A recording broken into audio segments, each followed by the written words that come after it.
परमपिता परमेश्वर धन्यवाद करते हुए आपके समीप आते हैं और पवित्र आत्मा के द्वारा जो पवित्र वचन हमको मिल रहे हैं उनके लिए धन्यवाद करते हैं।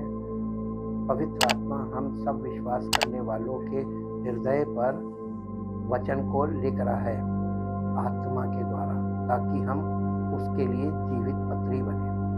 हम सब के जीवन से उसकी ऐसी महिमा प्रकट हो कि उसी की महिमा हो और उसके वचन की सामर्थ्य के द्वारा हो और पवित्र आत्मा के फलों के द्वारा हम सब के जीवन से उसकी गवाही प्रकट हो कि वो उसका आत्मा हम में है और उसके गुण पवित्र आत्मा के फलों के रूप में हमारे जीवन से प्रकट हो और हम सबका जीवन उसकी महिमा के योग्य हो, ताकि सारी महिमा उसको मिले और हम सबका जीवन परमेश्वर की महिमा से परिपूर्ण होकर आदर का उसको आदर देने वाला जीवन हो और हम सबके जीवन में अद्भुत सामर्थ्य के काम प्रकट हो, ताकि आपका नाम महिमान्वित हो।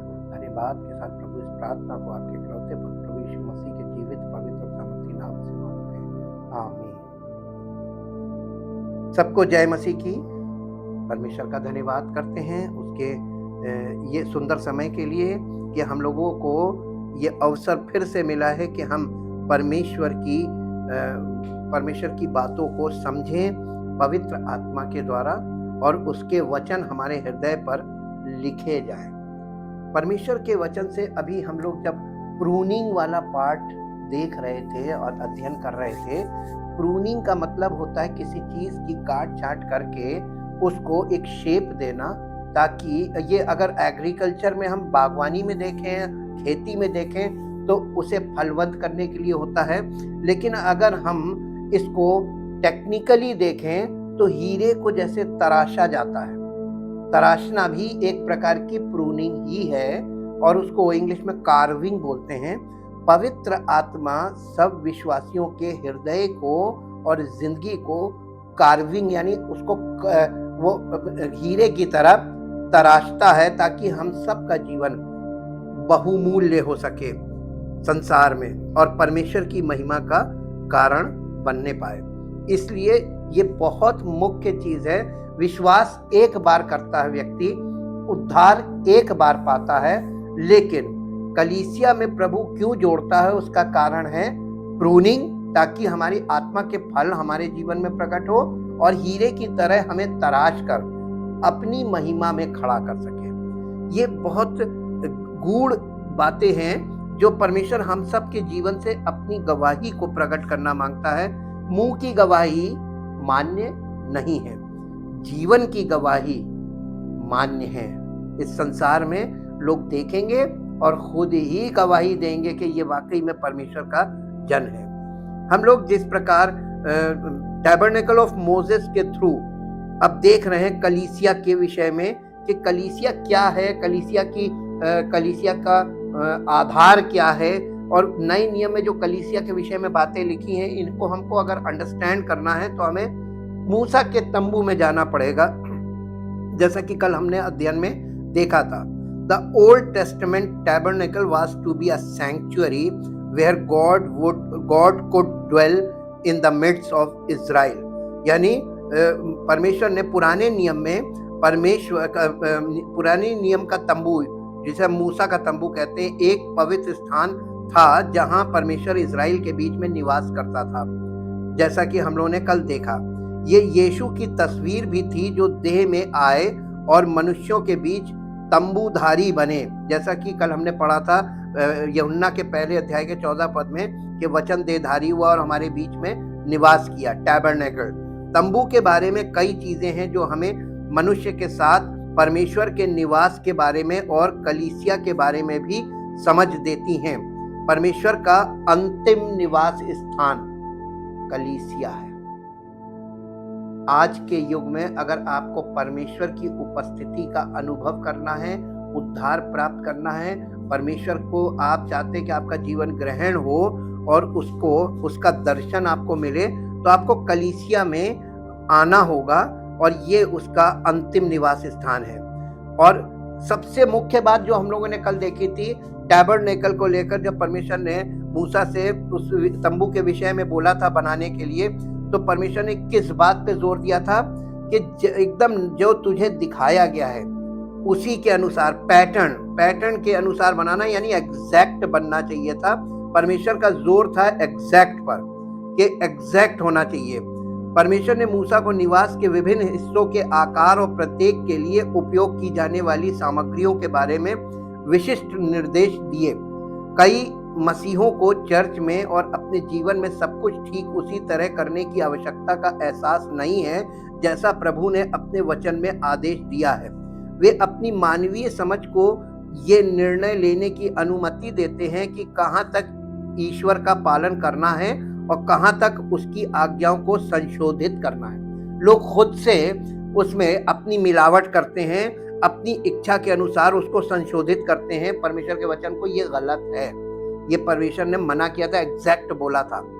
मूसा ने मिस्र में भव्य पिरामिडों का निर्माण होते देखा था। जब वो राजा के घर में उसका पालन पोषण हुआ था, उसको वहां शिक्षा मिली थी, सारा सब कुछ उसका वही हुआ था। और लेकिन उसने परमेश्वर के तंबू के सरल पैटर्न को मानवीय आंखों के लिए अधिक आकर्षक बनाने के लिए संशोधित नहीं किया। बहुत हाईली क्वालिफाइड था इन हिज टाइम, अपने समय में सबसे ज्यादा विद्या उसके पास थी, सबसे यानी बहुत एजुकेशन उसके पास थी। उसको राजमहल में रखकर बचपन से सब प्रकार की विद्या दी गई थी और इसलिए वो हाईली क्वालिफाइड था अपने टाइम में। लेकिन जब परमेश्वर ने उसको तंबू का नक्शा दिखाया था, उसने उसमें अपनी बुद्धि को बिल्कुल भी नहीं लगाया था, बिल्कुल अनपढ़ और एक आज्ञाकारी बच्चे के समान जो परमेश्वर कहता था और जैसा चाहता था एग्जैक्ट पे काम करता था। आज परमेश्वर ऐसे ही लोगों को ढूंढ रहा है जो एग्जैक्ट उसके वचन को जैसा वो है उसको वैसे ही लें और उसमें कोई मिलावट ना करें और वैसे ही दूसरों तक पहुंचाएं। एग्जैक्ट प्रत्येक विवरण में उसने इसे बिल्कुल वैसा ही बनाया जैसा प्रभु ने उसे आदेश दिया था। निर्गमन की पुस्तक 39 अध्याय का पहला पद पढ़िए। निर्गमन 39 अध्याय और उसका पहला पद। फिर उन्होंने नीले, बैंगनी और लाल रंग के काढ़े हुए कपड़े, देखिए वहां पर जो कपड़े थे उनमें कढ़ाई की हुई थी। ये भी एक प्रकार का कार्विंग वर्क है, यानी इतना उसमें काम होना था और एग्जैक्ट होना था और उसमें कार्विंग की गई। अब इसका 40 अध्याय का, अब इसका 39:1 से 40-33 तक घर में पढ़िएगा। 40 अध्याय का 33 पद पढ़ दीजिए। 40 अध्याय उसका 33। और उसने निवास के चारों ओर और वेदी के आसपास आंगन की कनात को खड़ा कराया और आंगन के द्वार के पर्दों को लटका दिया। इस प्रकार मूसा ने सब काम को पूरा किया जैसा परमेश्वर ने कहा था, एग्जैक्टली वैसा ही किया। यही कारण है कि परमेश्वर की महिमा इसमें भर गई, क्योंकि मूसा ने एकदम एग्जैक्ट काम किया था, जैसा परमेश्वर ने कहा था एग्जैक्ट वैसा ही किया था। आज कलीसिया में लोग सफल क्यों नहीं है? क्योंकि कोई भी एग्जैक्ट कर नहीं रहा, ना एग्जैक्ट सुन रहा है, ना एग्जैक्ट ग्रहण कर रहा है, ना एग्जैक्ट फॉलो कर रहा है। और ये इसीलिए उसमें लिखा हुआ है कि वहां परमेश्वर की महिमा उस स्थान में भर गई थी। यदि मूसा को ये पैटर्न तब दिया गया होता जब वो 40 वर्ष का था। अगर 40 वर्ष का मूसा के एज पैटर्न आपको बता दें, मूसा की कुल आयु 120 वर्ष की थी जब उसकी मृत्यु हुई, टोटल 120 ईयर्स। और 120 साल को अगर आप 3 से डिवाइड करें तो 40 के 3 भाग निकलते हैं। और इसीलिए एक रीजनिंग आती है कि अगर मूसा का 40 वर्ष जो थे वो राजमहल में बीते, फिर उसके बाद के 40 वर्ष जो थे उसके वीराने में और निर्जन स्थान में बीते, और उसके बाद वहीं पर उसको परमेश्वर के दर्शन हुए। और उसके बाद से परमेश्वर के साथ, जब परमेश्वर ने पहली बार उससे बात की थी उसकी उम्र 80 वर्ष थी, और उसके बाद से जब परमेश्वर के साथ चलना शुरू किया तो 40 वर्ष उसके साथ। तो मूसा के 40 वर्ष जो शुरू के थे, जो राजमहल में बीते, वो धनाढ्य था, धन संपदा थी, या राजा का उत्तराधिकारी था। बाइबल में लिखा हुआ इब्रानियों में कि उसने फिरौन की बेटी का बेटा कहलाने से मना कर दिया, और वहां की जो धन संपत्ति थी उन सबको त्याग दिया, और वो चला गया और जाकर जंगल में अपने ससुर की भेड़ बकरियों को चराने लगा, और वहीं पर उसको परमेश्वर के दर्शन हुए। 40 साल तक वो जंगल में ही भटकता रहा। इसीलिए रीजनिंग आती, यदि मूसा को ये पैटर्न तब दिया गया होता जब वो 40 वर्ष का था, तो शायद उसने अपनी मिस्र की बुद्धि से ईश्वर के पैटर्न पर सुधार करने की कोशिश की होती, अवश्य की होती। लेकिन चूंकि इस समय इसकी उम्र 80 से 80 प्लस हो गई थी, और इसलिए इसने कोई भी उसमें इतना मैच्योर हो गया था फिजिकली, तो उसने इसमें कोई भी मिलावट नहीं की अपनी बुद्धि की। तंबू शायद तब बेहतर दिखता होगा, लेकिन परमेश्वर की महिमा अनुपस्थित होती। कई चर्चों में यही हुआ है, आज कई कलीसियाओं में यही हुआ है। उन लोगों ने परमेश्वर के योजना को, परमेश्वर की प्लान को अपनी इच्छा से घुमा फिरा के एक आकर्षक बिल्डिंग तो खड़ी कर ली और सारी सुख सुविधाएं उसमें कर दी, लेकिन परमेश्वर की उपस्थिति और परमेश्वर की महिमा दो चीजें माइनस है। परमेश्वर की उपस्थिति ही परमेश्वर की महिमा है, और वही परमेश्वर की सामर्थ्य है। परमेश्वर के विचार और मार्ग हमसे कहीं ऊंचे हैं। यशायाह नबी की पुस्तक उसके 55 अध्याय का 8 और 9 पद पढ़े, जहां इस प्रकार से लिखा हुआ है। यशायाह 55 8 और 9 पद, जहां क्योंकि यहोवा कहता है, मेरे विचार और तुम्हारे विचार एक समान नहीं है, न तुम्हारी गति और मेरी गति एक सी है, क्योंकि मेरी और तुम्हारी गति में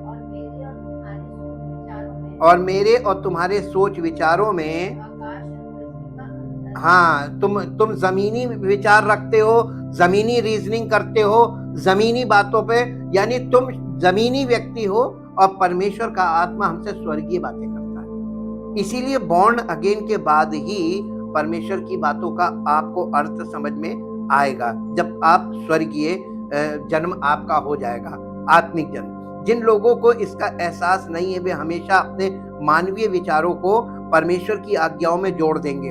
केवल वे ही जो परमेश्वर की महिमा प्रकट होने के लिए उत्सुक हैं, अपने जीवन के लिए परमेश्वर का आदर्श पैटर्न और इच्छा पा सकेंगे। हमारे प्रभु यीशु ने पृथ्वी पर अपना पूरा जीवन पुराने नियम की भविष्यवाणियों के सूक्ष्म विवरणों को पूरा करते हुए बिताया, जो उनके जन्म, जीवन और मृत्यु के संबंध में की गई थी। वो हर समय सावधान रहता था कि उसके विषय में पुस्तक में जो कुछ भी लिखा गया था उसे पूरा किया जाना है। इब्रानियों की पत्री उसका 10 अध्याय और उसका 7 पद पढ़ दीजिए। इब्रानियों की पत्री 10 अध्याय और उसका 7 पद।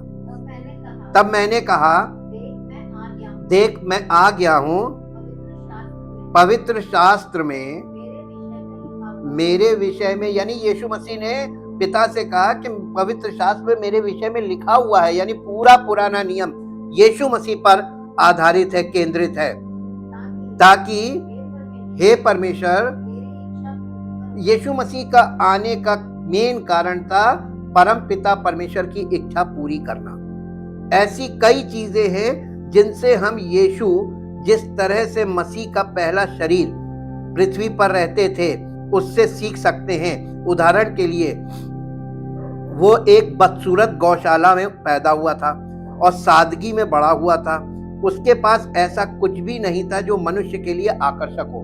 यीशु मसीह आकर्षण नहीं था, बिल्कुल आकर्षण, ना उसकी बोली में आकर्षण था, ना उसके जीवन शैली में आकर्षण था। किसी भी प्रकार का आकर्षण उसके अंदर, अट्रैक्शन नहीं था। आज लोग मसीह की देह अर्थात कलीसिया को, जो उसकी दूसरी देह है, पहली देह फिजिकल बॉडी जब वो था जमीन पर, उसको आप देखिए, उसमें कोई अट्रैक्शन आपको दिखाई देता था? ना उसकी बोली में अट्रैक्शन था। उसकी बोली लोगों को अट्रैक्ट नहीं करती थी, बल्कि उसकी बोली सुनकर लोगों को बुरा लगता था, लोगों में विभाजन हो जाता था, विभाजित हो जाते थे लोग, और उसकी बोली में वो चीज, लेकिन उसकी बोली में पावर थी, बोली हार्ड बोली बोलता था। और इसमें यशाया नबी की पुस्तक उसका 53 चैप्टर 53 अध्याय उसका 2 पद पढ़ दीजिए।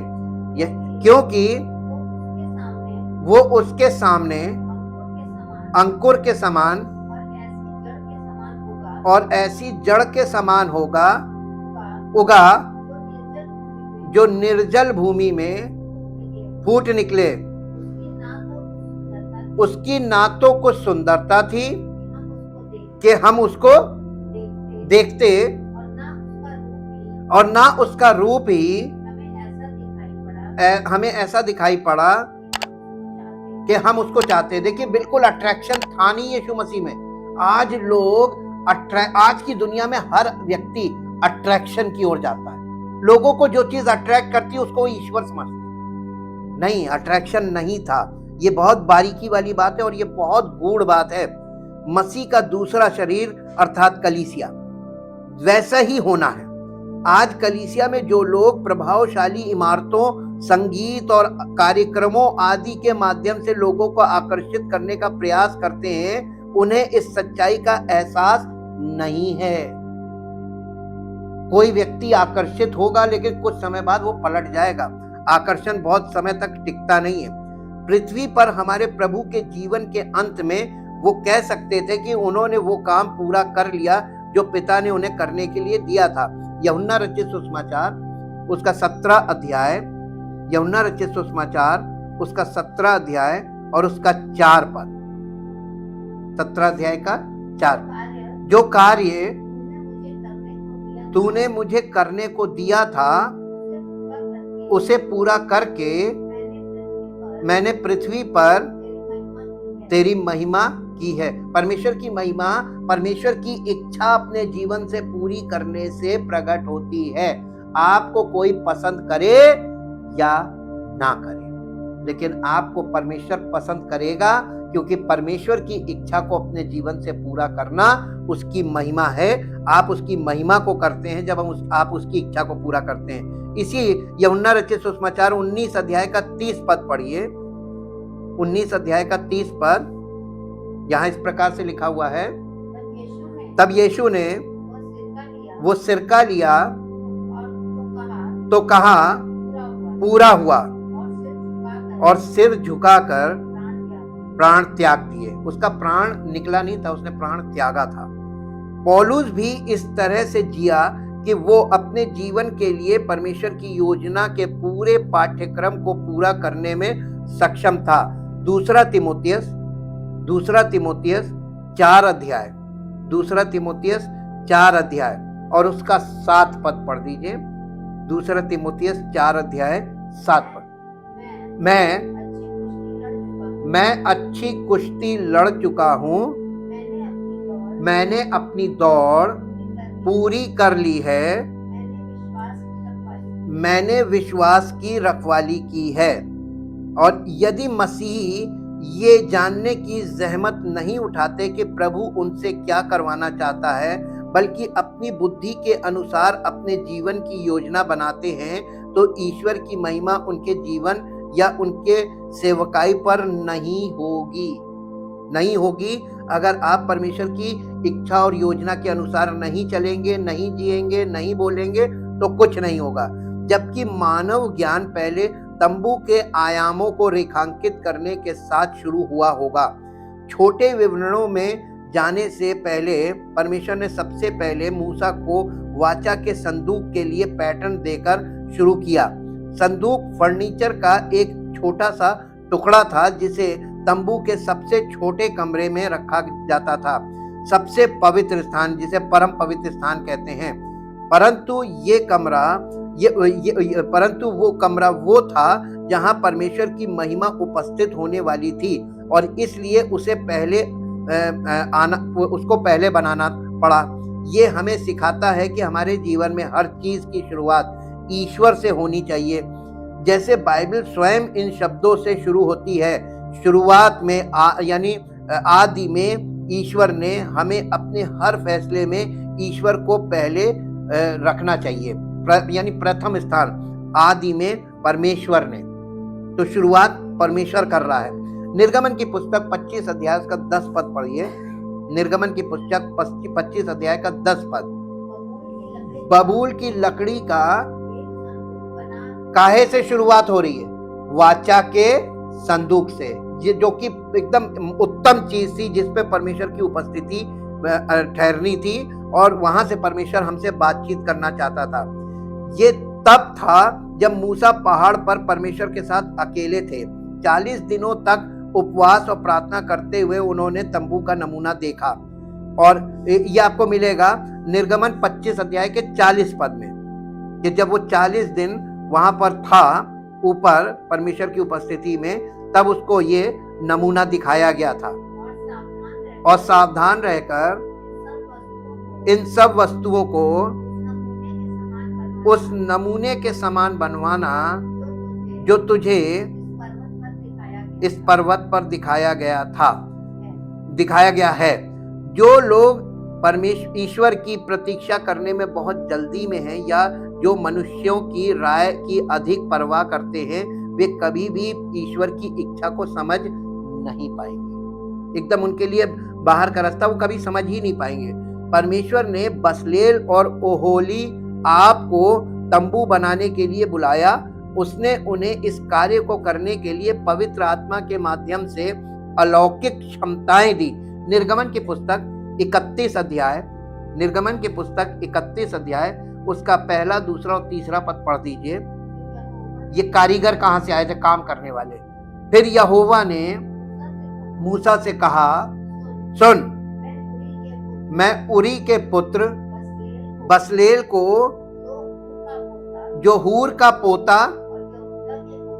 और यहूदा के गोत्र का है, नाम लेकर बुलाता हूं। परमेश्वर अपने सेवकाई में, यानी जो काम, जो प्रोजेक्ट परमेश्वर का होता है, उसके लिए वो हमेशा नाम लेकर बुलाता है। ये this is a great lesson for us today.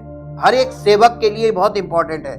नाम लेकर बुलाता हूं और मैं उसको परमेश्वर की आत्मा से जो बुद्धि, प्रवीणता, ज्ञान और सब प्रकार के कार्यों की समझ देने वाली आत्मा है, परिपूर्ण करता हूं, जिससे कि वो कारीगरी के कार्य बुद्धि से निकाल कर सब भांति की बनावट में, अर्थात सोने, चांदी और पीतल में, और जड़ने के लिए मणि काटने में और लकड़ी पर नक्काशी का काम करें। देखिए यहाँ पर आपको कार्विंग मिल रही है। कोई काम इतना सिंपल नहीं था कि रेडीमेड सामान लाके फिट कर दिया। इसमें करना क्या था? इसमें बुद्धि की आत्मा का प्रकाश चाहिए था, पवित्र आत्मा, क्योंकि परमेश्वर का कार्य था। और वो नक्काशी, वो एक एक चीज, वो उसकी नक्काशी, अगर आपको पिक्चर्स देंगे तो आप देखेंगे क्या नक्काशी की गई थी उस जमाने में, जब किसी भी प्रकार की कोई टेक्निकल इंस्टीट्यूट नहीं था। परमेश्वर की आत्मा ने ये काम किया था उनके द्वारा, सेवकों के द्वारा। तो सेवक के द्वारा आज कलीसिया में आपको तराश कौन रहा है? परमेश्वर का आत्मा। ये सेवक के द्वारा तराशने का काम करता है। और जब कोई चीज तराशी जाती है तो उसको तेज धारदार चीज से उसको काटा जाता है, उसमें से कुछ कुछ टुकड़े, कुछ कुछ चीजें निकाली जाती हैं। तो अगर वो जीवित चीज होगी उसको कष्ट होगा ना। आपको जीवित पत्थर हैं तो आपको अपना मंदिर बनाने के लिए वो जीवित पत्थर को तराशता है, और ये तराशने में आपको कष्टों का सामना करना पड़ेगा। और कलीसिया में प्रभु यही काम करता है। आज कलीसिया के निर्माण के लिए हमें भी पवित्र आत्मा की शक्ति की आवश्यकता है कि वो हम सबको तराशे। हम परमेश्वर का बहुत धन्यवाद करते हैं, क्योंकि परमेश्वर हमें जीवित पत्थर की नाई, मेरे साथ पद निकाल के देखिए। अपने आप को, हम कलीसिया को देख रहे हैं, वहां से हम सीख रहे हैं कि कलीसिया के लिए वहां पे क्या क्या चीजें हैं जो आज कलीसियाओं में गायब हो चुकी हैं। हम लोगों को एग्जैक्ट करने के लिए उन चीजों को देखना है ताकि हम एग्जैक्ट होकर चलें, ताकि परमेश्वर की महिमा हम सब के बीच में प्रकट हो।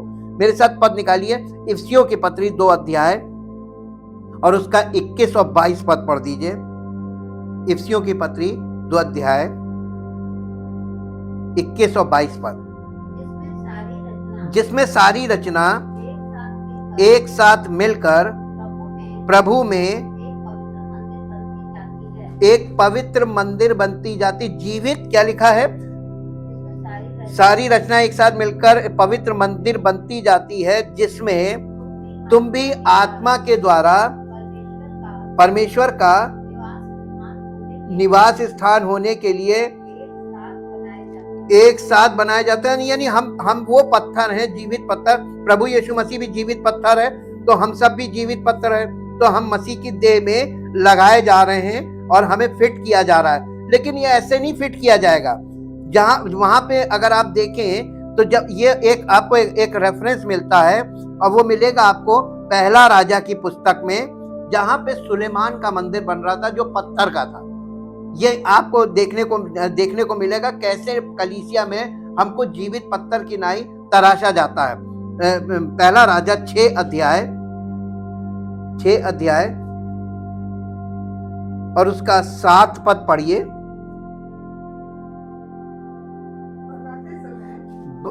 बनाते समय भवन ऐसे पत्थरों का बनाया गया, जो वहां यानी जहां मंदिर बन रहा था साइट पे, वहां ले आने से पहले गढ़कर ठीक किए गए थे, और भवन के बनते समय हथौड़े, बसूली और किसी प्रकार के लोहे के औजार का शब्द कभी सुनाई नहीं पड़ा। सुलेमान का जब मंदिर बन रहा था उसमें कोई आवाज नहीं आती थी। मालूम क्यों? जहां से वो पत्थर खदान से निकाले जाते थे वहीं पे तराशे जाते थे। तो परमेश्वर का आत्मा आज कलीसिया में इसी प्रकार से हम लोगों को तराश कर उसकी देह में फिट कर रहा है, हमें तराश रहा है। और ये हमारे हृदय को तराशने की बात है। हमारा हृदय तराशा जा रहा है ताकि हम परमेश्वर के योग्य बने, उसके भवन में एक ब्लॉक बन जाए, ताकि हम उसके भवन में, हम इसी को हिंदी में कहते हैं, हम लोग उसके देह का अंग बन रहे हैं। और ये कौन बना रहा है? पवित्र आत्मा। किसके द्वारा? सेवक के द्वारा। और ये कार्य वो एक सेवक के द्वारा, जैसे वहां पर भी मनुष्यों के द्वारा परमेश्वर अपने लिए काम कर रहा था, आज भी कलीसिया में जैसे इजराइलियों के द्वारा भेंट ली गई ताकि कलीसिया उसका तंबू का निर्माण हो, और भेंट के साथ साथ काम करने वाले भी उन्हीं में से निकाले गए सेवक, और ताकि वो पवित्र आत्मा के प्रकाश से वो काम करे। ठीक इसी प्रकार कलीसिया में भी करता प्रभु। वो कलीसिया में कुछ लोगों को सेवकाई के लिए तैयार करता है, और बाकी लोगों को परमेश्वर चाहता है कि वो अपनी भेंट के द्वारा प्रभु की देह को बनाने का काम करे, ताकि वो उनका भाग हो, उसमें उनका शेयर हो, और परमेश्वर की देह के अंग वो बन सके। हम परमेश्वर का बहुत धन्यवाद करते हैं। परमेश्वर का वचन पूरी तरीके से सारी पिक्चर्स के साथ हमको इन चीजों को स्पष्ट कर रहा है, ताकि हम सबका जीवन कलीसिया में प्रभु ने रोपा है, तो हम उसी कलीसिया में ही हम फलवंत होंगे। और जब हम आत्मिक तौर पर फलवंत होंगे तो हम शारीरिक तौर पर भी फलवंत होंगे। जब हम आत्मिक तौर पर स्वस्थ नहीं होंगे और फलवंत नहीं होंगे, तो हम शारीरिक तौर पर कभी भी प्रॉस्परस हो नहीं सकते। हो सकता है कि आप अपनी शक्ति से, अपनी बुद्धि से, अपने प्रयास से बहुत कुछ फिजिकली प्राप्त कर ले, लेकिन वो बहुत दिन तक टिकेगा नहीं। आप चाहते हैं कि आपका शारीरिक धन, उस पर परमेश्वर की आशीष हो, तो आपको आत्मिक तौर पर परमेश्वर की देह का अंग बनकर और परमेश्वर के वचन के अनुसार एग्जैक्टली वैसे ही करना होगा, ताकि आपका जीवन प्रभु की देह में, प्रभु की महिमा के में प्रकट हो, और उसकी महिमा का दर्शन आपको भी हो, और आपके द्वारा परमेश्वर की महिमा दूसरों को भी दर्शन हो सके और उसकी महिमा को वो देख सके। हम परमपिता परमेश्वर आपका हृदय से धन्यवाद करते हैं आपके उत्तम वचनों के लिए। प्रभु, आप अपने वचनों के द्वारा हमें वो बातें बता रहे हैं जिन्हें हमें समझने के लिए पवित्र आत्मा का प्रकाश चाहिए। और जब तक पवित्र आत्मा का प्रकाश हमारे हृदय में नहीं आता, तब तक हम इन बातों को जैसा आप हमें बताना चाह रहे हैं और जिस प्रकार आप हमारे हृदय को बनाना चाह रहे हैं, ये संभव नहीं है। हम आज आपसे विनती करते हैं पिता परमेश्वर, आपके इकलौते पुत्र प्रभु यीशु मसीह के बलिदान के द्वारा हर एक व्यक्ति जो उस पर विश्वास करता है, उसे प्रभु आपने धर्मी घोषित किया है, लेकिन कलीसिया में आपने उसको जोड़ा है। और जिस बात को अभी विश्वासी नहीं समझ पाता है कि प्रभु ने जोड़ा है, तो प्रभु के ने आपको जब जोड़ा है, तो इसमें आप अपनी बुद्धि का प्रयोग ना करते हुए आप कलीसिया में अपने आप को समर्पित रखें और उसकी इच्छा और योजना को अपने जीवन में पूरा होने दें। अपना समर्पण बनाए रखें ताकि परमेश्वर की महिमा हम सब के द्वारा प्रकट हो और उसी का नाम महिमा पाए। धन्यवाद के साथ इस प्रार्थना को आपके इकलौते पुत्र प्रभु यीशु मसीह के जीवित, पवित्र और सामर्थी नाम से मांगते हैं। आमीन। Praise the Lord.